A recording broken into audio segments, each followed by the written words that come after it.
Qu'est-ce que les maladies parodontales? Les maladies parodontales, elles sont provoquées par une réaction face à la présence de bactéries. Ces bactéries sont présentes dans la plaque dentaire et aussi dans le tartre, qui est une plaque dentaire minéralisée. Cette réaction inflammatoire va être simulée par des bactéries qui vont s'organiser sur des sites où il n'y a pas d'hygiène régulière et vont produire une organisation de différentes strates qui va donner des toxines.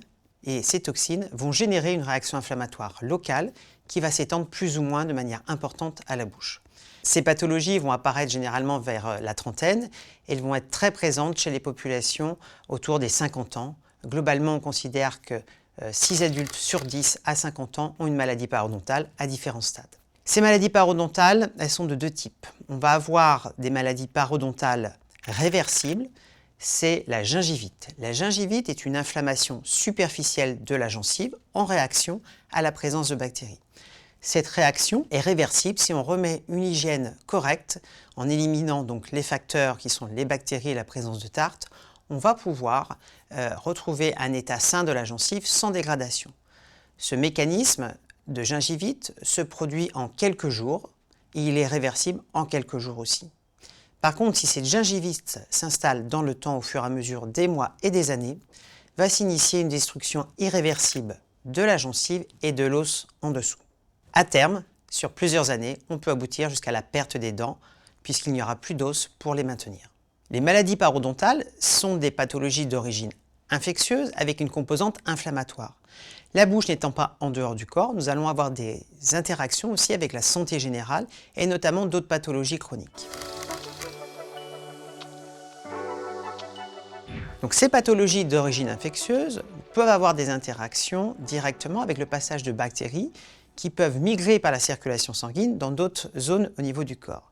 Mais la conséquence la plus importante est sans doute l'inflammation chronique qui va libérer dans la circulation sanguine de forts médiateurs de l'inflammation qui vont pouvoir aussi être les mêmes que dans d'autres pathologies chroniques et donc influer négativement ou déséquilibrer d'autres pathologies, notamment au niveau cardiovasculaire ou par exemple pour le patient diabétique. De par l'importance de ces interactions avec la santé générale, il y a maintenant un dispositif spécifique de prise en charge pour certains patients avec des affections de longue durée très ciblées.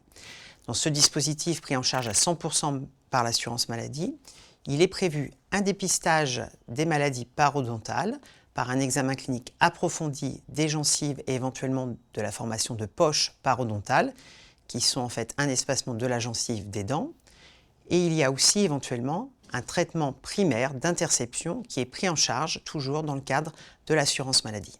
Les patients ciblés représentent presque 6 millions de Français, donc c'est quelque chose qui est assez fréquent dans la rencontre de nos patientèles. La mise en place de ce dispositif complet est effective depuis le 25 février 2024. Parmi les patients pouvant bénéficier de cette prise en charge spécifique, nous allons retrouver en premier lieu les patients diabétiques sous code ALD 8 de type 1 ou 2. La deuxième population ciblée, ce sont des patients avec des pathologies cardiovasculaires, code ALD 5. Nous avons les patients avec insuffisance cardiaque, avec des troubles du rythme, avec des valvulopathies ou des pathologies congénitales graves. Nous allons avoir aussi les patients avec des pathologies coronariennes, code ALD 13, qui sont concernés. Une autre catégorie va être les ALD 7 pour les déficits immunitaires primaires ou les infections avec VIH. La dernière catégorie de patients ciblés va regrouper les patients avec une polyarthrite rhumatoïde code ALD 22 et les patients avec une spondylarthrite grave code ALD 27. Ces patients sont spécifiquement ciblés parce qu'il y a de fortes interactions avec leur pathologie, avec les maladies parodontales. Et ces patients-là, quand on regarde effectivement la fréquence de recours au cabinet dentaire, est inférieure à la moyenne des Français. Pourtant, ils ont un parcours de santé, un parcours de soins qui est organisé, mais souvent, la santé orale est oubliée. Donc vous avez un rôle effectivement à pouvoir aussi les sensibiliser à l'importance de cette santé orale et notamment pour les maladies parodontales. Alors comment prévenir les maladies parodontales? Parce que la bonne nouvelle, c'est que ces pathologies sont fortement évitables. Ces pathologies étant liées à la plaque dentaire, notamment à une accumulation qui va permettre le développement d'une flore pathogène, on va pouvoir agir en prévention en évitant l'installation de cette plaque. Alors les différents outils à utiliser vont être notamment des outils qui vont permettre un nettoyage interdentaire. ça peut être du fil, des brossettes, un hydropulseur, selon la situation effectivement de l'espace interdentaire. Ça va être aussi un bon brossage des gencives et des dents. Souvent les gencives sont oubliées.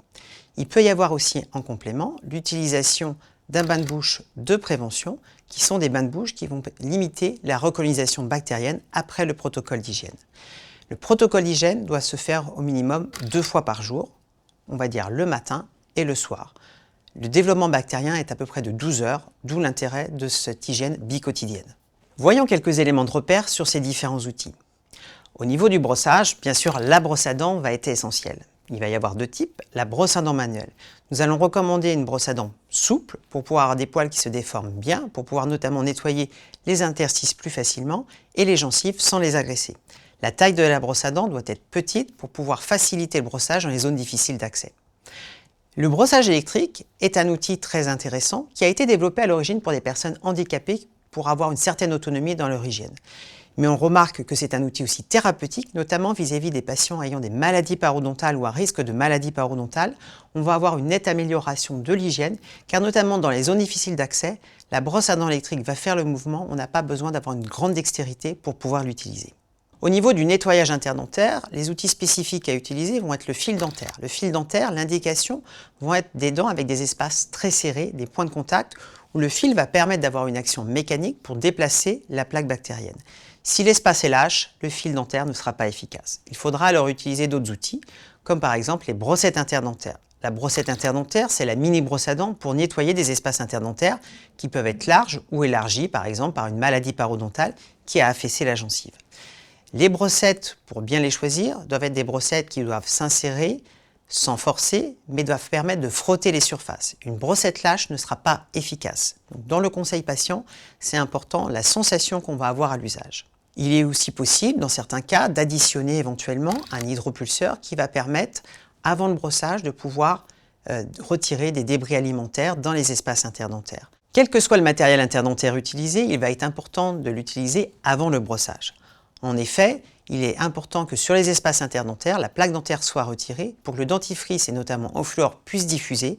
S'il y a de la plaque, il n'y aura pas d'interaction sur ces zones-là. Concernant les bains de bouche de prévention, ils vont avoir un intérêt, notamment sur des profils à risque ou ayant eu des pathologies parodontales, car ils vont permettre de limiter la recolonisation bactérienne par différents agents. Et en général, ils vont aussi contenir du fluor qui va permettre une protection carieuse renforcée. Le conseil qu'on peut donner par rapport à l'usage de ces bains de bouche, c'est de pouvoir effectivement l'utiliser en fin de brossage. On va recracher le dentifrice, on ne rince pas à l'eau, on va rincer avec ce bain de bouche de prévention. Au niveau de la prise en charge des maladies parodontales, ces pathologies sont d'origine bactérienne. La première prise en charge va être effectivement d'accompagner le patient dans la qualité de son hygiène. C'est la première phase de traitement. Une deuxième phase de traitement va être variable en fonction après de la pathologie. Si nous sommes sur une gingivite, généralement un détartrage suffira. Si on a une parodontite installée, donc avec une destruction active, le traitement au-delà de l'hygiène va bien sûr être un traitement actif au sein du cabinet dentaire et va consister en nettoyage et un assainissement des poches parodontales qui se seront formées autour des racines. L'objectif est de retrouver un environnement sain au niveau de cette gencive. Par contre, nous ne pourrons pas compenser les destructions gingivales et osseuses. Il est donc important d'avoir un dépistage précoce pour avoir le moins de conséquences possible. Pour aller plus loin sur cette thématique, on vous propose différentes ressources en description.